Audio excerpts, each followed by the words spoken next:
अधिकार है शिक्षा और स्वास्थ्य, उस पे काम करना होगा। जब आप शिक्षित होंगे तो हर परिवार शिक्षा की ओर जाएगा। आज कहते हैं ना कि 10 लाख नौकरी और 1 करोड़ नौकरी, तो नौकरी अगर मिलेगा तो मात्र उतना ही घर का उद्धार होगा। लेकिन हर घर का बच्चा शिक्षित होगा तो बच्चा खुद अपने घर का उसी समाज का विकास होता है जिस समाज में महिलाएं शिक्षित होती है। जिस समाज की हम बात करते हैं उन पे सिर्फ उंगली नहीं उठाइए, हमें आप सबसे आग्रह है कि आइए हम सब मिल करके आज एक संकल्प ले कि न हमारे घर में न हमारे पड़ोस में कहीं ज्ञान के अभाव में है। आज भी हमारे बिहार में कम से कम 60% लोग शिक्षा के अभाव में है। हम जब बात करते हैं किसी जाति समाज की तो हमें बात करना चाहिए समुदाय की, हमें बात करनी चाहिए हर वो लोगों की जो लोग बिहार में रहते हैं या भारत देश में रहते हैं जिनको जरूरत है शिक्षा की। आप नेता बना देंगे, आप प्रधानमंत्री बना देंगे, आप मुख्यमंत्री बना देंगे, लेकिन कुछ घराने का उद्धार होगा। अगर मधु मंजरी को भी आप विधायक बनाते तो कुछ मधु मंजरी का घर बनेगा या कुछ घर को बना सकती है। लेकिन अगर आप ये संकल्प लीजिए कि आपके गांव में, आपके मोहल्ले में एक भी बच्चा शिक्षित नहीं होगा, आपके मोहल्ले में एक भी बच्चा शिक्षा के अभाव में नहीं होगा, तो सच में आपका जो है बुद्ध बिहार सक्षम होगा और एक आदर्श गांव बनेगा। आदर्श गांव, आदर्श शहर, आदर्श राज्य और आदर्श देश बनाने के लिए सबसे जरूरी है कि बिहार हर एक बच्चा जिसका कि मौलिक अधिकार है शिक्षा और स्वास्थ्य, उस पे काम करना होगा। जब आप शिक्षित होंगे तो हर परिवार शिक्षा की ओर जाएगा। आज कहते हैं ना कि 10 लाख नौकरी और 1 करोड़ नौकरी, तो नौकरी अगर मिलेगा तो मात्र उतना ही घर का उद्धार होगा।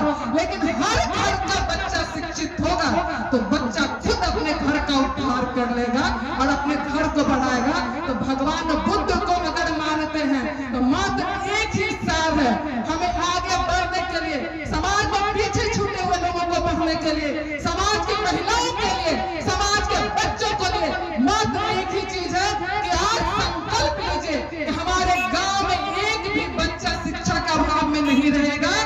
और अगर आपके गांव में, आपके आस पड़ोस, आपके मोहल्ले में अगर रोड किनारे भी कोई बच्चा खेलता मिलता है तो संकल्प लीजिए उसे स्कूल भेजने का काम करेंगे। जब तक आप एक काम नहीं करेंगे तब तक आपका जो है समाज जो है संपूर्ण विकास की ओर नहीं जाएगा। अरे हमारा बिहार तो सम्राट अशोक का वो बिहार है जो सम्राट अशोक ने दिया, जो बुद्ध ने दिया, पूरा दुनिया ने जिसे माना। कहीं ना कहीं हम उसे पीछे छोड़ रहे हैं, हम उसे किसी और धारा की ओर जोड़ रहे हैं। आप किसी भी जात से हो, किसी भी समुदाय से हो, अग्रणी हो, पिछड़ी हो, बैकवर्ड हो, पिछड़ा हो, अति पिछड़ा हो, सिर्फ एक को आगे बढ़ा देने से सिंबॉलिक नहीं हो जाएगा। एक पिछड़े समाज की महिला को अगर राष्ट्रपति बनाते हैं तो पूरा समाज आगे नहीं बढ़ता। ये सही है कि नहीं आप सोचिए। लेकिन हर पिछड़े समाज की महिलाओं को, बच्चियों को, लड़कों को अगर शिक्षित आप कर देते हैं तो वही समाज का संपूर्ण विकास होगा। संपूर्ण विकास की एक ही कुंजी है जो है शिक्षा की कुंजी, और आप उसके साथ खड़े रहें। और आपका भी कर्तव्य बनता, मंच पे बैठे इन लोगों, हम लोगों को भी कर्तव्य बनता है। और इस जो बात सुन रहे हैं, जो शिक्षित है, सामर्थ्य है, आप लोग संकल्प लीजिए कि हर एक आदमी एक बच्चे को जरूर पढ़ाएगा। अगर जब तक आप अपने समाज के लिए सोचते हैं तो आपको आगे आना होगा, हर किसी को आगे आना होगा। सिर्फ मंच पे भाषण देने के लिए नहीं, उनके अपने व्यक्तित्व के जीवन में देखना होगा कि उन्होंने समाज को क्या योगदान दिया। क्या वो सब समाज के लिए ले रहे हैं या समाज को दे रहे हैं।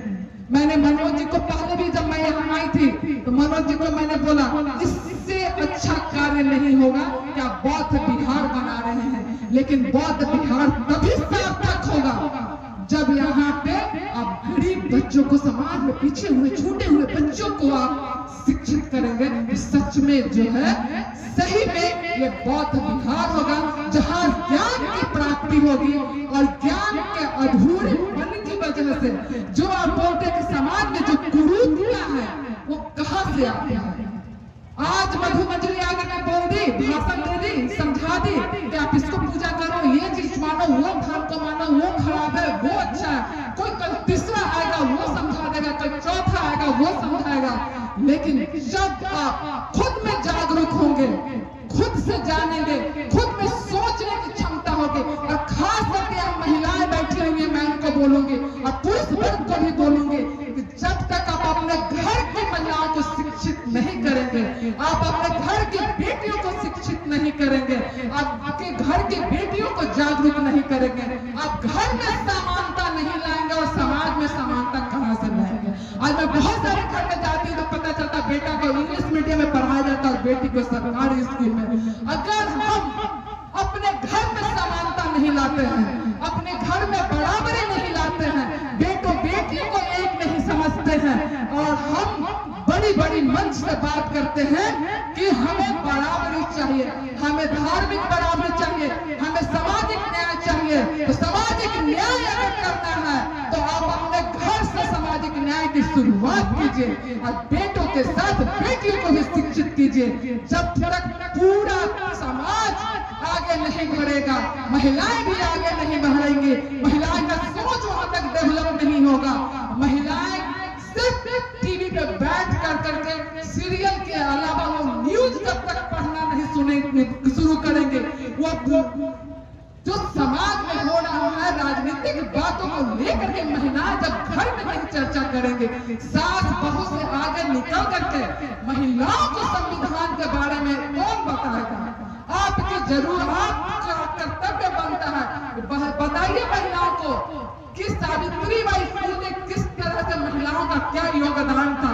एक दिन के भाषण से नहीं होगा, हर पुरुष वर्ग, हर शिक्षित वर्ग, हर जानने वाला वर्ग को जरूरी है कि पैदल लेके चलिए। उसी समाज का विकास होता है जिस समाज में महिलाएं शिक्षित होती है, जिस समाज की हम बात करते हैं उन पे सिर्फ उंगली नहीं उठाइए। हमें आप सबसे आग्रह है कि आइए हम सब मिल करके आज एक संकल्प ले कि न हमारे घर में, न हमारे पड़ोस में, न हमारे गांव में, न हमारे शहर में, सब जगह सब लोग शिक्षित हो, और तभी जाकर के हम लोग भगवान बुद्ध जो एक पहचान है शिक्षा के लिए, उसका हम लोग जो अगुवाई लोग हैं खास करके, और हम लोग मानने वाले लोग। एक मैं और बात कहना चाहूंगी, भगवान बुद्ध किसी एक जाति के नहीं है, एक समुदाय के नहीं है। भगवान बुद्ध जो है हमेशा समाज में पीछे हुए छूटे हुए लोगों की जो बात करते थे। तो हम सबको ये करना होगा, हम सबको एक प्रयास करना होगा, समाज में पीछे हुए छूटे लोगों को कैसे हम अपने साथ ले चले और उनको भी भागीदारी मिले। इसी के साथ साथ जय हिंद, जय बिहार, नमो बुद्ध।